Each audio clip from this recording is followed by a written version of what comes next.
kulob causing bacteria. May aroma burst pa of thousands of flowers and berries. Ang sampay sa loob, no amoy kulob. Kumakablog sa Charm! Charm Fabcon. ACS. Sa lahat ng bagay, simula pa lang, siguraduhing max protection na. Kasi pag kulang ang proteksyon, baka madaling masira. Sa ngipin, dapat may max protection din. Max sa alaga ng Unique Toothpaste. With Max Protect Formula, helps stop cavities before they start, while keeping breath fresh. Try Unique Maximum Fluoride Protection. Para max alaga, max protektado. ACS.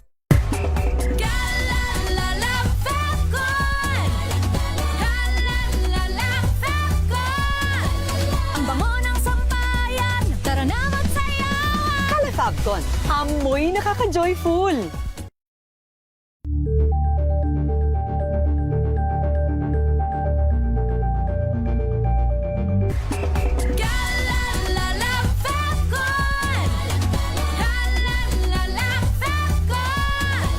Ang bango ng sampayan, tara na magsayawan! Kala Fabcon, amoy nakaka-joyful!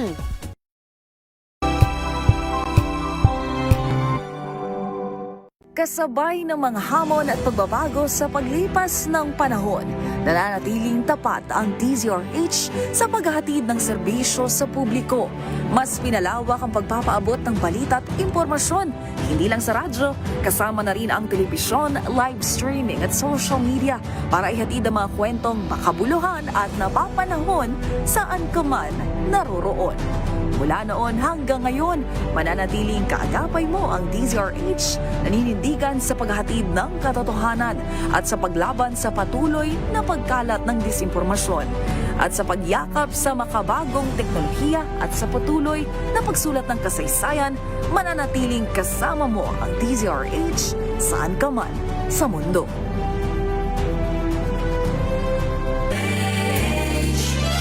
DZRH, member, kapisanan ng mga broadcaster ng Pilipinas. Pilipinas, 19 na minuto na. Makalipas ang alas 5 ng hapon.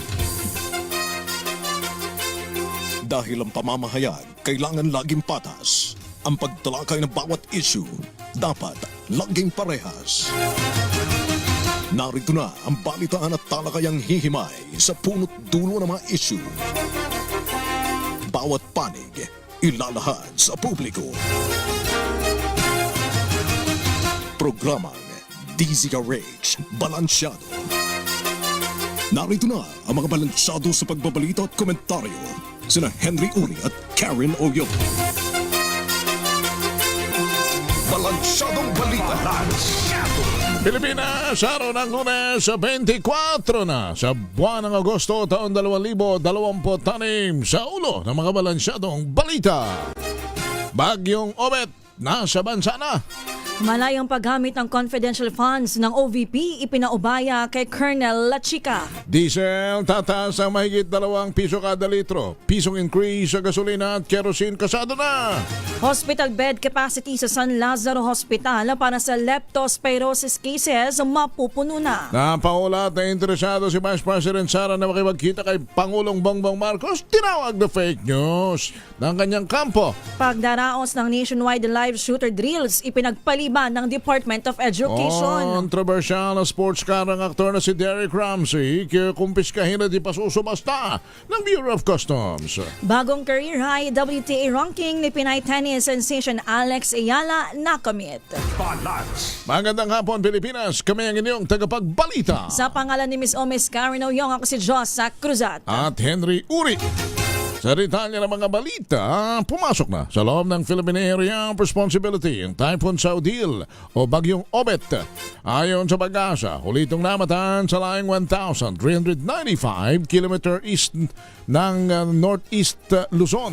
Taglay ng bagyong ito, ang pinakamalakas na hangin na 165 km per hour. Pagbugso na abot sa 205 km kada oras at kumikilos pakaluran hilagang kaluran sa bilis na 30 km bawat oras. Sa forecast ng Pag-asa, inaasahang mananatili naman sa katubigang sakop ng Pilipinas ang bagyong Obet at inaasahang lalabas ito ng PAR ngayong gabi o bukas din ang umaga. Asahan namang palalakasin ito ang hanging habagat na magpapaulan sa ilang bahagi ng bansa.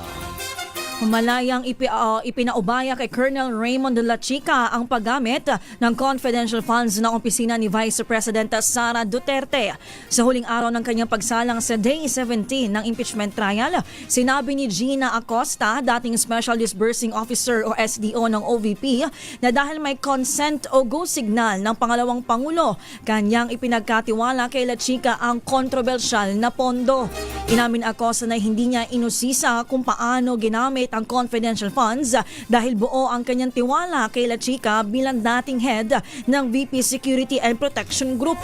Natanungin ni Prosecution Counsel Amando Ligutan at ng ilang senator judges kung paano na siguro na nagamit sa wasto ang pondo, iginiit ni Acosta na kanyang pinanghahawakan ang mga isinumiting dokumento ng naturang opisyal. Idinagdag pa ng dating SDO na hindi niya na-verify kung paano ginamit ang confidential funds dahil bukod sa wala siya sa ground, ang naturang usapin ay confidential umano in nature. Samantala, pumalo na sa 120 ang kabuang bilang ng mga nakakonfine na pasyente naman sa leptospirosis ward ng San Lazaro Hospital ngayong Lunes ng umaga. Sa ibinahaging impormasyon ng pamunuan sa DCRH as of 7 a.m., halos mapuno na ang nakalaang 150 beds para sa mga nasabing sakit. Lalo't patuloy naman ang pagdagsa ng mga pasyenteng naapektuhan ng pagbaha sa Metro Manila at mga karating probinsya. Sa datos, umaabot na sa 6 ang naitalang nasawi dahil sa nasabing sakit simula pa noong Agosto 10, habang 35 naman ang mga bagong pasyenteng nagpa-check up sa ospital sa loob naman ng nakalipas na 24 oras. Sa kabuuan, pumalo na sa 24 ang admission ng leptospirosis sa San Lazaro Hospital mula Enero ngayong taon. Iisa at paulit-ulit na sagot ang naging depensa ni dating OVP Special Disbursing Officer Gina Acosta sa halos lahat ng ibinatong tanong sa kanya sa Day 17 ng impeachment trial ni VP Sara. Sa kanyang pagharap sa paglilitis, iginiit ni Acosta na itinurn over niya ang kabuang 500 million peso confidential funds ng OVP sa dating security head na si Colonel Raymond La Chica dahil ito umano ang eksperto sa confidential activities at siya rin ang itinalaga ni VP Sara para rito. Kinuwestiyon ni Prosecution Counsel Amando Ligutan ang tila sirang plaka na tugon ni Acosta na bumabalik lamang sa puntong wala siyang alam at tanging sila Chica lamang ang nakaaalam bilang implementor nito. Hayagang sinita ng prosecution si Acosta dahil ginagawa umano niyang panalag ang kanyang pabalik-balik na sagot sa magkakaibang serye ng pagtatanong. Narito po ang bahagi ng trial. Siya po ang eksperto, Your Honor, sa pagpatupad ng mga project o program regarding sa operation ng confidential activities, Your I will Honor. ask this question, Your Honor. Hindi po ba, ma'am, na sa iba't ibang tanong ko, paulit-ulit na yung sagot nyo kasi nga siya yung may alam sa pag-implement ng confidential activities. Hindi nyo rin po ba napansin na sa mga iba't ibang question ko sa iba't ibang punto, parang iisa na lang po yung sagot nyo. Napansin nyo po ba? Hindi. Karon, Your Honor. Yes. Yun lang ang sagot ko, Your Yes. Honor. Okay. Now. Samantala, abiso po sa ating mga motorista. Kasado na ang panibagong taas presyo sa mga produktong petrolyo bukas araw ng Martes. Sa press briefing, inanunsyo ni Energy Undersecretary Sandy Sales na sisipa ng 1.8, 1 pesos and 8 centavos ang kada litro ng gasolina. 2.31 naman sa presyo ng diesel, habang 95 centavos naman ang kerosene. Alala po ng opisyal, bawal lumagpas sa inanunsyong presyo ng DOE ang dapat na ipatupad ng mga oil companies. Sumirit sa 200 pesos kada kilo ang presyo ng talong at ampalaya dyan po sa Agora Public Market sa San Juan dahil sa epekto ng habagat at mga pag-ulan nitong mga nakaraang linggo. Sa pagtatanong ng DZRH sa mga tindero sa palengke, higit doble ang iminahal nito mula sa 60 pesos lang na talong at 120 pesos naman na kilo ng ampalaya. Bukod dito, tumaas din ang presyo ng Pechay Baguio na nasa 140 pesos kada kilo mula 80 pesos hanggang 90 pesos. Nasa 100 pesos naman ang repolyo mula 80 pesos hanggang 90 pesos per kilo. Ang sitaw na dating 40 pesos o hanggang 50 pesos kada tali, nasa 60 pesos na ngayon.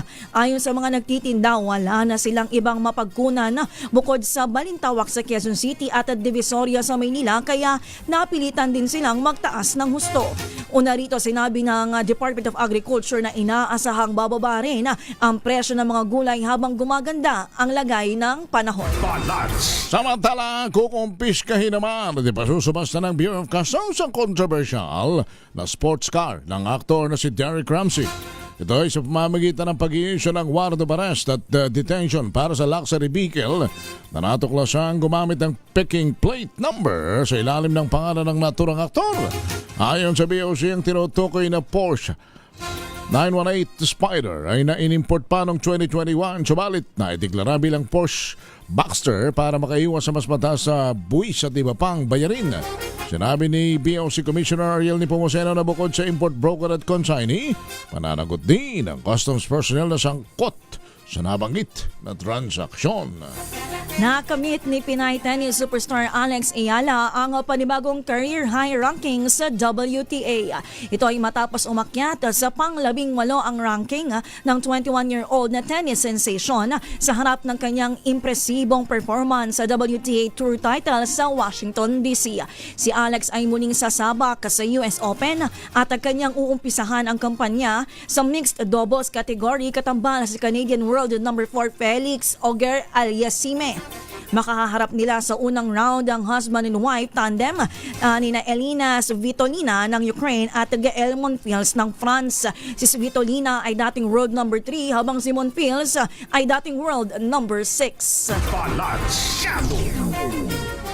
Samantala, nagbabala naman si bagong NCRPO Officer in Charge, Police Brigadier General Christopher Abrahano, kaugnay ng online violence o nihilistic grooming kasunod ng seri ng karahasan sa mga paaralan.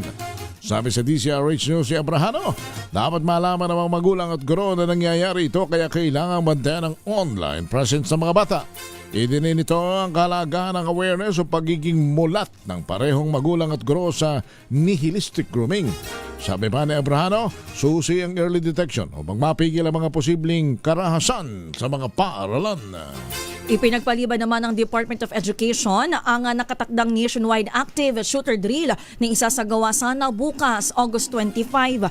Ayon sa DepEd, ginawa ang postponement dahil sa masamang panahon at pagkansela ng face-to-face classes sa ilang lugar.